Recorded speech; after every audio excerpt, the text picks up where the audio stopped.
حضور پاک مبارک د اخلاق و ذکر دتاو کا د پیغمبر مبارک خوی سنگا خولاول خوی ستاوی من پختو کې و تخوی وایو خلق وتاوی خوی دیتا وی هر انسان چې الله پیدا کړي هر انسان نو دا غي خامخا چا سره سنا س تعلق جوړ کړي کور کې د انسان د مور سره تعلق د خځې سره تعلق د بچو سره تعلق د گاونډي سره تعلق د سارو سره تعلق په کاروبار کې د مرګري سره تعلق گاک سره تعلق د گاک د دکاندار سره یو تعلق یو شی ته اخلي د بادشاہ د خپل رعیت سره تعلق د رعیت د بادشاہ سره تعلق چې دا څومره تعلقات د انسان وي دا په نرمه او په ښه طریقه پالل دي تخوی وي د انسان د فطري تعلقات دا په ښه طریقه پالل کل طریقې سره سر ته رسول دي تخوی وي لکه زه به مثال درکړم په کور کې انسان دی مور سره تعلق دی د مور تعلق په ښه طریقه ساتل چې مور خفه نه کړي او د مور ښه خیال وساتي دې ته ښه خوی وي او که دا په ښه طریقه ونه ساتي مور سره ستغوي د مور حق نه پوره کوي دې ته خراب خوی وي بچی سره تعلق دی چې دا ښه وساتي د بچو ښه تربیت وکړي د بچو خیال وساتي په نرمه لهجه ورسره خبره کوي ادب ورته وښیي دا ښه خوی دی او که بچو سره ظلم کوي ذاتې کوي دا بد خوی دی د جومات د استاد او د مقتدیانو منځ کې مې یو تعلق دی دغه تعلق په ښه طریقه پالل چې استاد مقتدیان د استاد لحاظ کوي قدر یې کوي او د خپل روحاني پلار په نظر ورته ګوري دا ښه خوی دی او که یو مقتدي استاد ته په سپک نظر ګوري دا بد خوی دی امام به خپلو مقتدیانو ته په ښه نظر ګوري لکه د بچو په نظر به ورته ګوري د دوی اصلاح به کوي چې دې ته خدای خیر ورکړي د دنیا او د آخر دا ښه خوی دی او که دا امام صاحب دا مقتدیان رټي او هغې ته سپک ګوري دا بد خوی دی نو د رسول الله مبارک مقصد څه دی بعثتو زه لیږلی شویم وفي روایت انما بعثتو بېشکه زه لیږلی شویم لاتمم مکارم الاخلاق چې خلقو ته ښایسته خویونه وښیم دا ډېر اوږد حدیث دی رکوټې دی خو معنی ډېره اوږده ده چې خلکو ته ښه خویونه وښیم چې مور سره به څنګه ژوند تېری پلار سره به څنګه تېری بچو سره به څنګه ښکلی ژوند تېری او ګاونډي سره به څنګه ښکلی ژوند تېری او که چا باندې شی اخلي خرڅی دا دواړه به یو بل سره څنګه ژوند تېری ښکلی شریک به شریکوال سره څنګه ښکلی ژوند تېری بادشاه د خپل رعیت سره او رعیت د بادشاه سره به څنګه ښایسته ښکلی ژوند تېری دا ټول پکې راغلی او پخپل خوی سنگو اوہو اللہ قرآن شریف کی فرمائی دا حضور پاک پشان کے وَإِنَّكَ لَعَلَى خُلُقٍ عَظِيمٍ او دیر اچت او لوڑ خویون دیو دا پیغمبر مبارک چه چا سر کم تعلق و خشتے پاللے دیر نرمی کردے دا پخندے وقتیر کردے حضرت انس رضی اللہ عنہ فرمائی بخاری شریف کی حدیث تے وی دا حضور پاک یو موقع باندے ولاړو او یو باندې سیرا او دا حضور پاک یو صادر پسرو خو کلک صادر او دا غاړه چې و دا ډبله وه پیړه و مضبوطه وه اخو باندې سیو د باندې نه راغی هغه ته څه پته وه هغه خو به وی چې دا جوړ څوک مشر دی زمونږه او زه به ترې مال غواړم او راکوي به د حضور پاک دا صادر یې دونه سخت راښکه که نه دومره سخت چې د پیغمبر علیه السلام په دې سټې پټه جوړه کړه وی شابه چې د خدای کم مال د سره دی مال راکا اوس قبل سړی وی نو څه چل به کو سپېړه به تېستا چې لري شه مال دا چل څوک کوي اسې خلک وایي چې مال شی راکړه یا به صحابو ته وی چې یو څو یو وهه لیکن د دواړو جهان مبارک سردار مسکی شو څونه ښکلي خوی دی فتبسم رسول الله صلی الله علیه وسلم مسکی شو یو عام سړی غریب سړی باندې سیو رسول الله مبارک مسکی شو ولې سیز ورکوي واخله په یو موقع باندې حضور پاک تقسیم کو خلکو له مالونه ورکول په یو سفر کې خلق دومره پیراغون شو اکثر د باندو خلق وګیر چا پیراغي بنوي مسلمانانو لا د آداب او بنو خبر چې رسول الله مبارک دی رستو ته او دی مونږ له مال راکا نو صادر اونه کې اون خطوي دا صادر خورال را پرې دی کړ وی کړه دې ځنګل د اون عمر مال را سره وې دا مم در کې ټول تقسیماو تاسو به بیا دا نه وي چې دا بخیل دی او نه به هم دا وي چې دا بزدله دی داسې عجیبه خوی خدای ورکړی غلام ته خوشحاله کور بیبي ته خوشحاله ګاونډي ته خوشحاله مسلمان نومې مسلمان دا ته خوشحاله یو صحابي راغی او د حضور پاک مخکې ودرېده او داسې رپېده د یارې نه رپېده د هیبت نه رپېده اوهو ځکه لوی شانو د پیغمبر مبارک هغه چې راغی دا اولی رپېدل داسې د هیبت نه رپېده رسول الله مبارک ورته وي مه رپه رپې ولې وی زه څه بادشاه خو نه یم مه رپه ما زه څه بادشاه خو نه یم چې ته زما نه رپېږې زه د هغې قریشي ښځې زوی یم څومره عاجزۍ نسبت ځان ته کوي زه د قریشو د هغې ښځې زوی یم چې هغې ځان له جامې په خپله ګنډلې او زه د قریشو د هغې ښځې زوی یم چې هغې ځان له چیلې په خپله لشلې ده د یو غریبې ښځې زوی یم زه بادشاه خو نه یم دا ظالمان بادشاهان یې یادول چې دربار کې د بار نه څوک راشي نو رپېږي دي رپه ما مدینه منوره کې یو ښځه وه یو بوډۍ د هغې دماغو کې چلو بیماره وه داسې نیمه لیونۍ شانتې وه رابغې رسول الله مبارک بیا د مټونه وي تا سره یو څو خبرې کوم ورسره به روان شو د مدینې منورې لارې ته به ځان سره پیغمبر بوته ورسره به روان شو دا بیا نه وي چې دا خو لیونۍ ښځه ده زه مړې خپل کار کوه یا دا لیونی کور سنبال کې نه چې ته کم خوازې کمې لارې ته ځې د سره هغې لارې ته ځم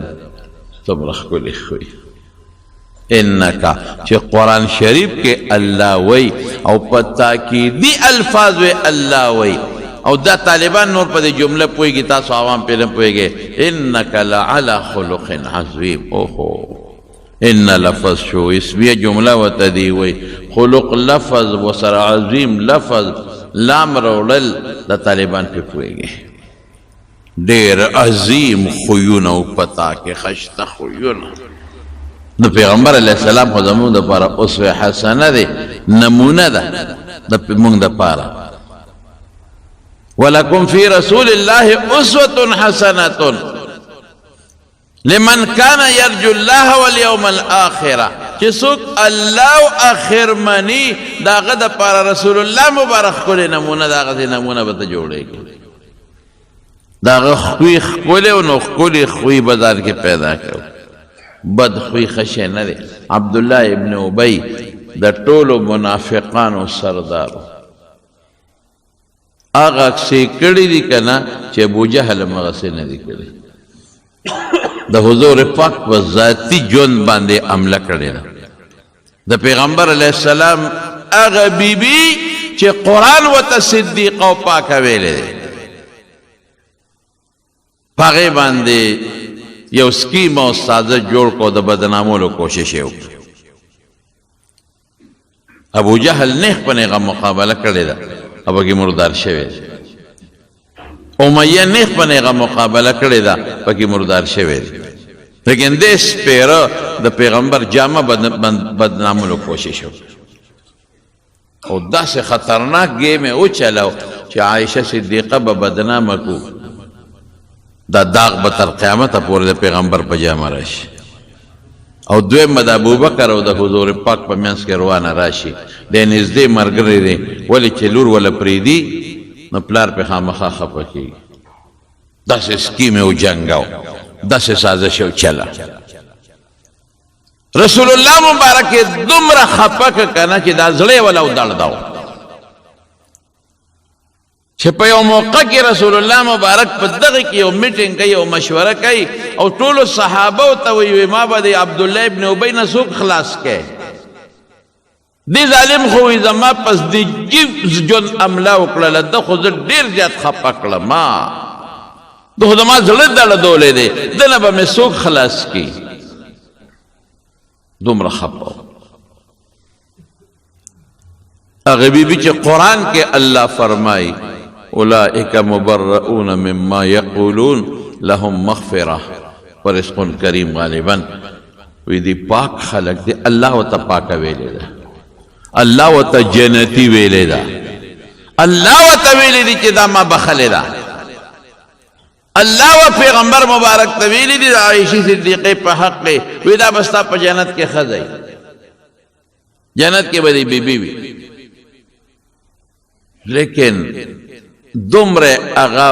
بدنامولو کوشش وکړو، دومره کوشش چې رسول الله مبارک دا زړه دړداو، ډېرې خفه او دې نه مخکې د احد په جنگ کې 300 ملګري د احد د خوا نه واپس کړل چې جنگ کې تا سره ملګري دي او د میدان ته ورسې او دنه واپس شي چې موږ نه کوو جنگ، ستا په اړه به څه تېرېږي. دې سره د باقي ملګرو لم خویږي. 300 دومره د پیغمبر له دړدولو، دومره خفه کړی. او زوی سوچه مسلمانو د دوی نوم یې عبدالله و. نو چې کوم وخت کې مړ کېده نو دا زوی یې راغی حضور پاک ته وایي وی د الله رسوله زما پلار 2 وصیته کړي، یو خدا چې ته خپل کمیس راکړه چې هغه ورته واچو او بل جنازه به هم پرېته کې. دومره زړه دردولو چې منافق و منافق چې که بل سړی به چې ښه ده خو د ماړه پخ کړی دی، ده خو ټول عمر یو جهاد کې پیغمبر مبارک دپاره دومره سپک لفظ استعمال کړی دی چې هغه د پخلی نه شم ویلی. ورسره به جنګونو لم ته، جهاد لبم ته، مونځ به یې ورپسې شاته کاو، مسجد نبوي کې به هم ناستو، لیکن د زړه نه پیغمبر نو منلی، د زړه نه د رسول الله مبارک مشري نه و منلی، د زړه نه د پیغمبر مبارک عزت نه برداشت کېده، مونځ به یې ورپسې شاته کاو. منافق جهاد لبه ته یو وخت کې ډېر سپک لفظ ویلی دی د صحابو په شان کې او د حضور پاک په شان کې. وی زما پلار ویل دی وی ها زر خپل کمیس ورکوي ها دا والا او پلار ته دی واچوي او جنازې لم درځو. او چې څنګه جنازه تیاره شو رسول الله مبارک ورغی او مخکې کېده نو حضرت عمر راغی او د پیغمبر علیه السلام سینې ته مخامخ ودرېده. نیغ دا په چا جنازه اتصلي على ابن ابي القائل يوم كذا كذا وكذا.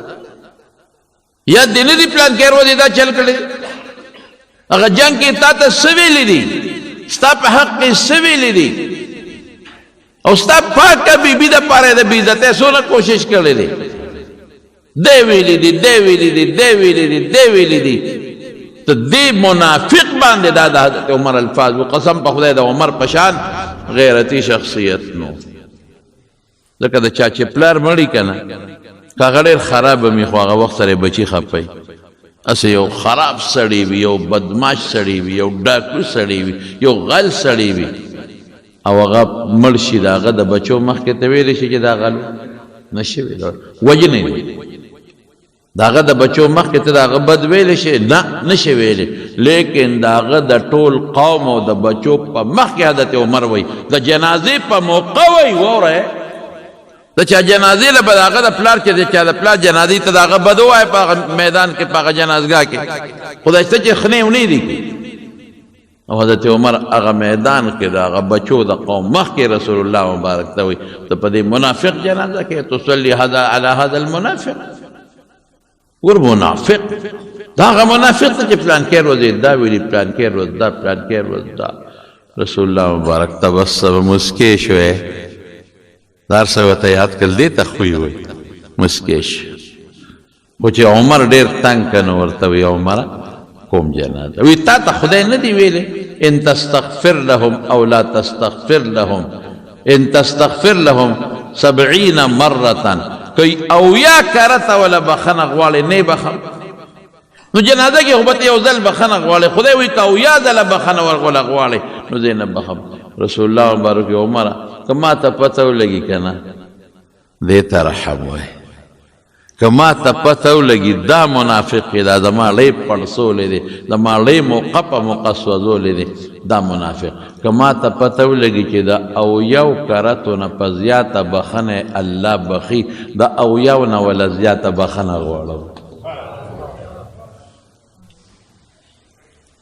بیا چې عمر بیا ټینګ شو نه به کې جنازه ټول دنیا ولاړه مسلمانان هم ولر دي او منافقین هم دي قوم هم دي ټول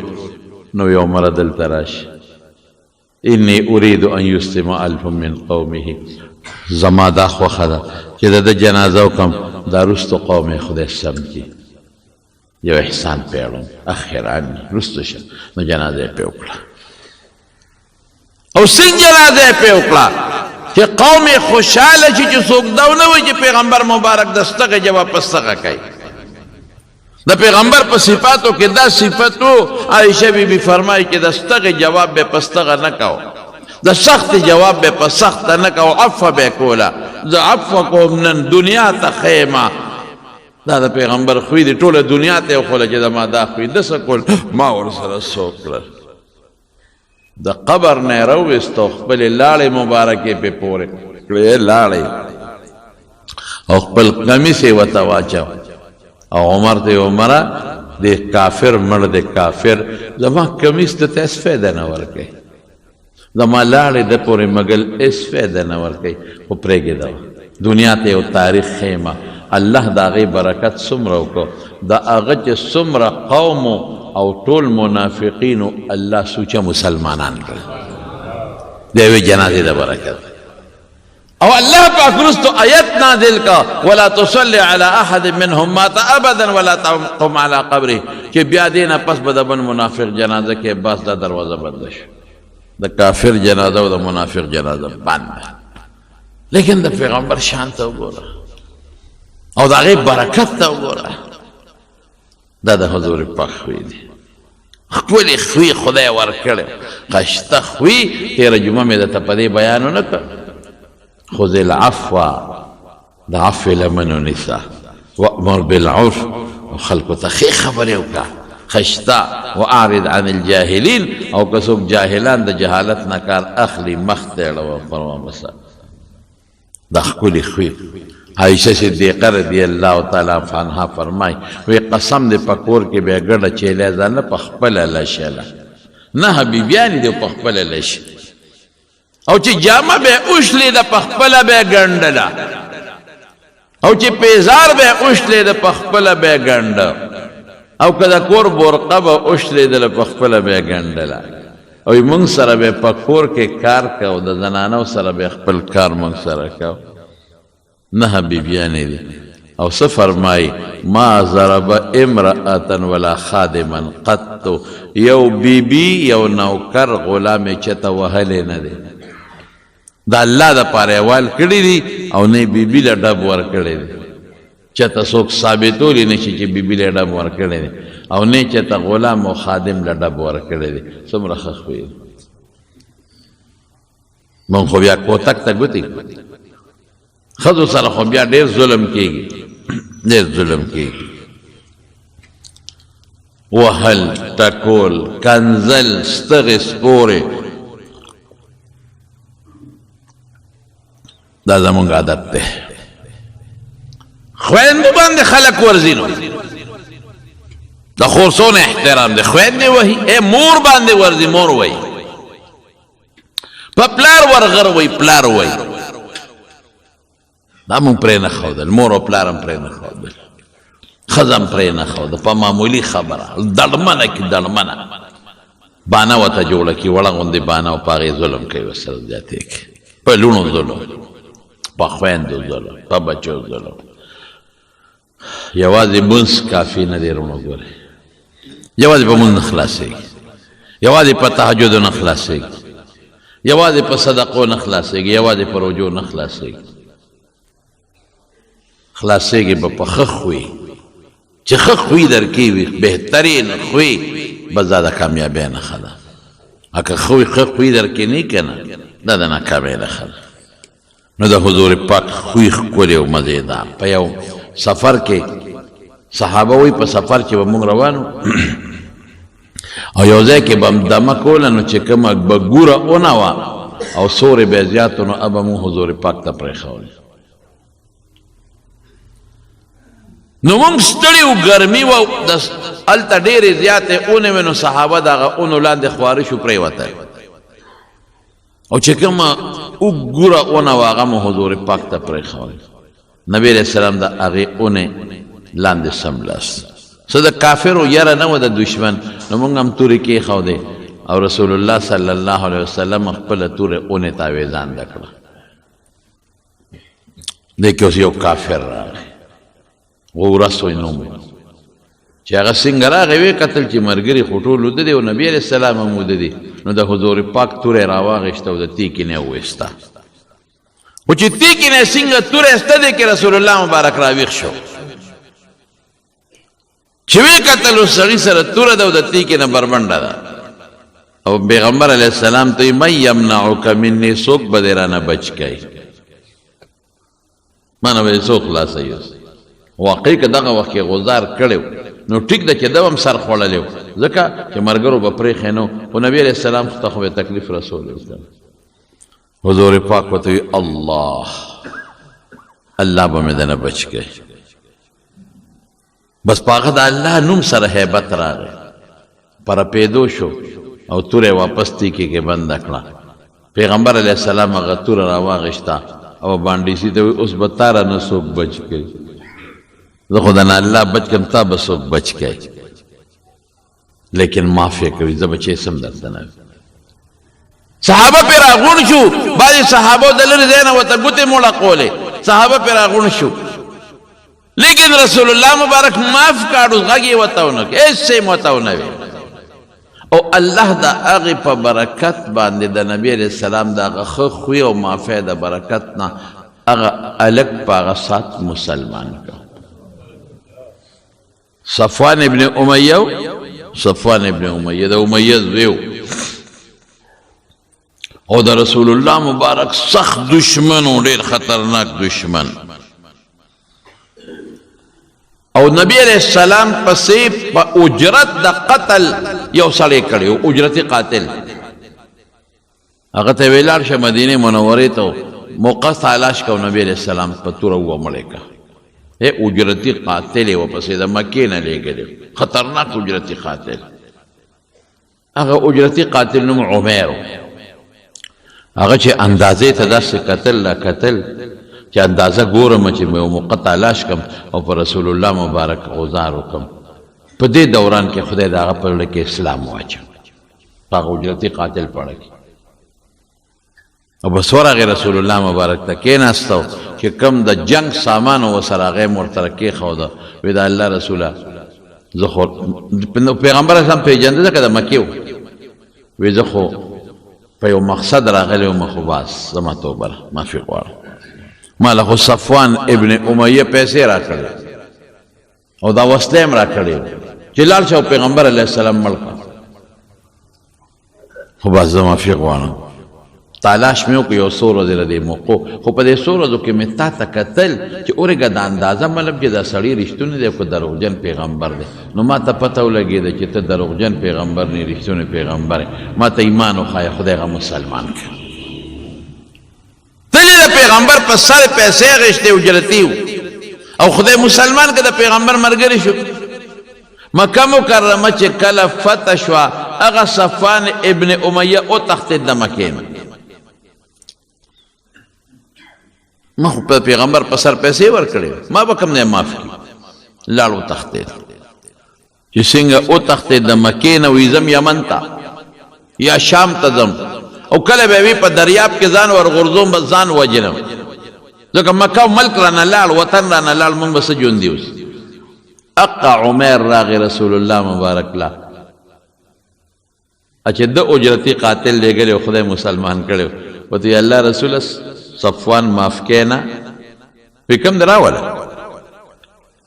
وی هغه خو تللی دی جدې ته دریاب له تللی دی وی لاړ شه راوله معاف دی زه امن مې دله درکړه ستا په خولې مې امن ورکړه یعنې چې کومې پیغمبر مبارک پسې اجرتي قاتل لا لېږلی و د هغه په مخې وله امن ورکړه وی صاحبه به مې اعتبار څه وکړي اسې نه چې هغه ویریږي چې دا خو اوس مخکې خو ما اجرتي قاتل لېږلی اوس خو دی مسلمان دی په څه بهانه مې بوځي نو زما نښه به سي نو رسول الله مبارک خپل پټکې ورکوي ها دا دی نښه شو لاړ منډې منډې جدې ته ورسېده او چې څنګه ورسېده هلته کې صفوان را لاندې کړه وی اله راځه ما له د حضور پاک نه امن اغېستی دی وی څنګه ماله به امن راکړي ما خو ته په اجرت لېږلی وې چې مړی کا وی دا نښه ده پټکې نو صفوان یې راوست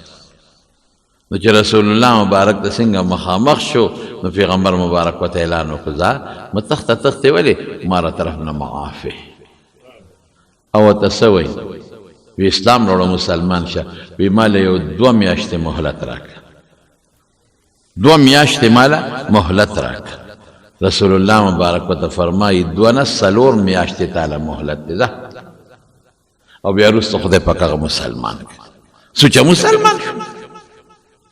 دا ابوجهل زوی عکرمه اوهو پلار ابوجهل دی عکرمه چې په احد کې د هغه د لاسه د دنیا مسلمانان شهیدان شوي دي او چې کله مکه مکرمه فتح شوه نو دی متښتېده ښځه مسلمانه ام حکیم یې نوم دی لاړ وتښتېد او دی یمن ته کشتۍ ته وختې روان شو او ښځه یې راله رسول الله مبارک له د الله رسول زما خاوند و زوړ سابقه اکرمه معافیک او اکرمه او معاف دی وی ریولم یاو دا ورپسې لاړه جدې ته چې جدې ته ورپسې ورسېده اتفاق ته ګوره هغه اکرمه په بحري جس کې سور شوی و روانو دی ورپسې بله کشتۍ ونیوه واړه کشتۍ ورپسې وځغلوله په کری وی ما دله د پیغمبر علیه السلام نه امن اخېستلی وی ما له امنه زما پلار د پیغمبر څومره دشمني کړې ده ما څومره دشمني کړې ده یو جنگ مې نه دی پرېښی د پیغمبر خلاف مې خواري کړې ده او هغه څه مې کړي چې هغه هغه ته پته ده ویښ سړیه ما امن دله اخېستلی راځه نو د هغه بحري جز نه د په سمندر دریاب کې خپلې کشتۍ ته راواړه مدینې منورې ته یې راوست مکې مکرمې ته یې راوست او چې څنګه رسول الله مبارک دی مینې ته ګوره که نه د اخلاقو ته یې وګوره د خوی ته یې وګوره که نه چې څنګه پیغمبر علیه السلام ته را مخامخ شو نو دی لا یارېده چې ما ته به څه وایي انسان خامخا یریږي چې دونه خو به راته وایي چې دا دې ولې کړي دي دا دې ولې کړي دي ولې کړي دي ولې کړي دي نه نه نه نه حضور پاک ورته د لرې ځای نه وایي مرحبا بالراکب المهاجر په خیر مرحبا کولاو ځای ته رالی فکر مه کوه ښه ځای ته رالی په خیر مونږ چې څنګه په خیر وایو که نه دقسې په خیر او ای ته خو شاه سوارې صفت وله کوي او ته خو مهاجرې هجرت ته یمن ته کو ته خو مهاجرې دومره مینه یې وله ورکړه چې اکرمه په حقه ځای کلمه شهادت ووایي خدای پاک مسلمان ښکلې مینه وه پکې په خدای قسم ډېر محبت و په رسول الله مبارک دا چې دومره دنیا د پیغمبر مبارک شاته ودرېده دا په 1,40,000 خلق تقریبا الله پاک مسلمانان کړل او دا به ستا پته قربانېدل سرونه یې د حضور پاک نه شیندلې په سرونه او ځان یې قربانو برحق پیغمبرو معجزات مو لیکن په ټولو کې لوی څیز د رسول الله مبارک ښه خوی دی چې دا خوی انساني کېدی نه شي څومره چې ورسره بد کې دی در سره ښه کوي یو یهودي په مدینه منوره کې رسول الله مبارک باندې څه شی پورې او نیټه لا یو ورځ دوه پاتې و چې راغی او پیغمبر علیه السلام ته کېناسته کجورې پورې او چې څنګه کېناسته نو رسول الله مبارک ته استغې شروع کړې مالا پیسې دوه ورځې مې پاتې مالا خپلې کجورې حضور پاک ورته مسکي چې د خدای بنده لا اغوستا نیټه کې خو ورځ دوه شته که نه او هغه څه وایي تاسو د خلکو نه پیسې هلې بیا نه ورکوئ او نیکه والا یادوي تاسو د عبدالمطلب بچي ما ته معلوم یې او ما نم کجورې واخیستې او خورې یې یعنې دا مرس دغې سپورې په مخامخ پیغمبر مبارک ته وایي چې هغه دی نه حضرت عمر د غوسه ورله ورته ویل لکه تا خو لا ټایم کې ورځ دوه شته او ستغې دې شورې کړي دا څه کې او صحابه هم حیران شو چې خدایه د ده خو نیټه دوه شته و د قصد رضان غوسه کو رالې زمونږ د پیغمبر بېعزتي زمونږ په مخ کې کې او ستغې وی او نیکه ورته یادی نسب او قوم ورته یادی لیکن رسول الله مبارک حضرت کو بل څوک وایي چې دغسې بیا لکه روز د رشته ولې لیکن حضور پاک عمر ته څه وایي وی عمره ښه دې ونه کړل چې دا سړی دې ورټ ښه دې ونه کړل دې محتاج او نصیحت به دې ورته کړې ما ته به دې نصیحت کړې داسې پیغمبر دته به دې ویلي دا نصیحت به دې کړې چې وروره غوسه مه کوه او نیټه دې ورځ دوه شته چې نیټه دې پوره شي بیا راشه په نرمۍ به دې ورته ویلي او ما ته به دې عمره ویلي و چې چا نه قرض والي دوه ورځې مخکې وله تیار ساته زه هم ستا د نصیحت محتاج یم او دې هم ستا د نصیحت محتاج ورشه عمره ورکه وله دا کجورې شب بیت المال نه ولا ورکه حضرت عمر فاروق رضی الله عنه الله چې کجورې ورته وزن کړې که نه نو ولې زیاتې ورکولې نو هغه سړی ورته وي دا زیاتې رسېدي وی دا مې تا ته یو څو خبرې وکړلې نو په هغې رسول الله مبارک خفه شو وی ما ته وي چې سړی دې رټلې دې لږې زیاتې وله ورکړه واوره حالانکې د هغه هغه ستغو ته نه ګوري چې هغه څونه ستغې ویلې وي هغه سړی حضرت عمر ته وی عمره ما پېژنې وی نه وی زه فلانکې یم که نه زید مې نوم دی او هغه د یهودیانو مولا وی یو مړه نو تا نه دا توقع کېده که ناپوهه سړی داسې وکړي نو تا داسې ولې کول زمونږ پیغمبر ته دومره ستغې او سپورې زمونږ په مخ کې څومره دې خفه کړه بیا هم دله شی زیات درکړه نیټې نه مخکې مو غواړې وی عمره ما په خپلو کتابونو کې د دې پیغمبر چې څومره صفتونو ټول مې کتلي دوه مې پکې نو لیدلي نن مې هغه دوه معلوموله چې پکې شته که نشته یو مې دا معلومول چې کوم ځای کې د غصې او د صبر ځای راشي دی به غصه نه کوي صبر به کوي ما غصه کوم چې دی غصه کوي که صبر کوي نو امې ومون ته صبر یې وکړ او بل څه بل دی به د بدو بدل په بدو نه ورکوي په څه به ورکوي په ښه ورکوي ما ولیدل چې ما د بدو جواب یې ماله په بدو رانه که په خیره ده راکړي وی عمره راځه مړه خپل کار به کوي د کجورې ما سره لاړ شه او زما په اسلام ګواه شه چې زه مسلمان شم الله مسلمان زه اکثر د خپلو شاګردانو ته ویم د طالبانو ته ویم ښه خوی استعمالوئ خراب خوی مې استعمالوئ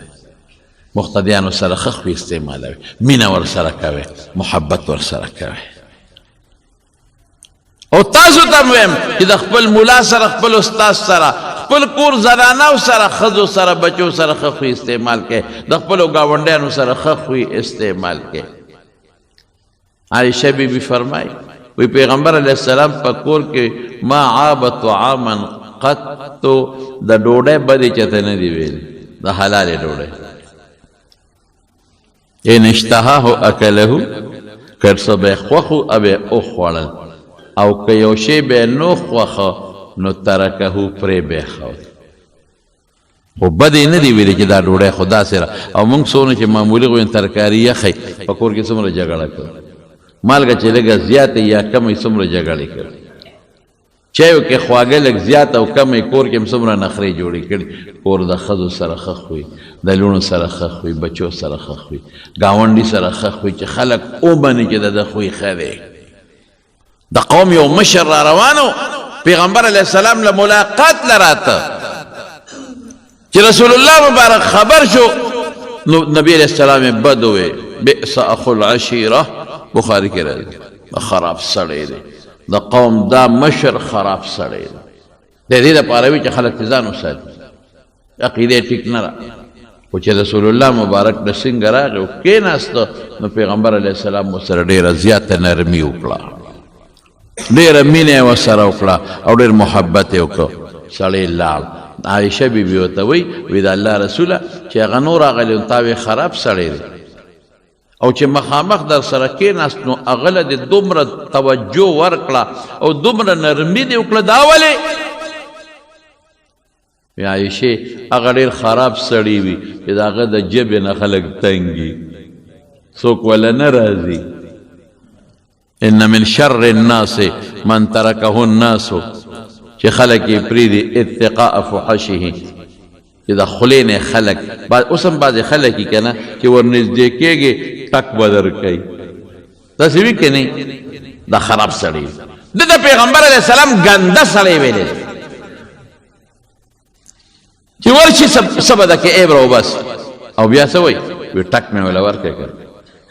وی برابر مې که که نه وی څنګه مې کدله په مجلس کې یعنی په هغه خراب خوی بیا فخرم کې خوار شي پیغمبر مبارک وی دا ګنده سړی دی او دا خراب سړی دی چې څوک ورنږدې کېدي نه چې ورنږدې شي بس خوله یې خلخل دی ټک به در کوي خپکۍ به دی څه نقصان به در کې راوباسي او څه عیب به در کې خامخا راوباسي دا ډېر خراب سړی دی داسې سړي د ځان ساتي دا کمبولا دی او که دا خان دی او که دا امی دی او که دا بل څوک دی چې دا مجلس کې بېعزته کول کوي مجلس کې بېعزته کول کوي او مجلس کې خلک رټي که غټ مولا ولې نه دی دله مه ورځئ ده ته پیغمبر ګنده انسان ویلی دی ده ته پیغمبر شرپسند انسان ویلی دی د پیغمبر مبارک خوی دا نو مجلس کې به هر چا سره د محبت اظهار کو او د مینې اظهار به کو په مجلس کې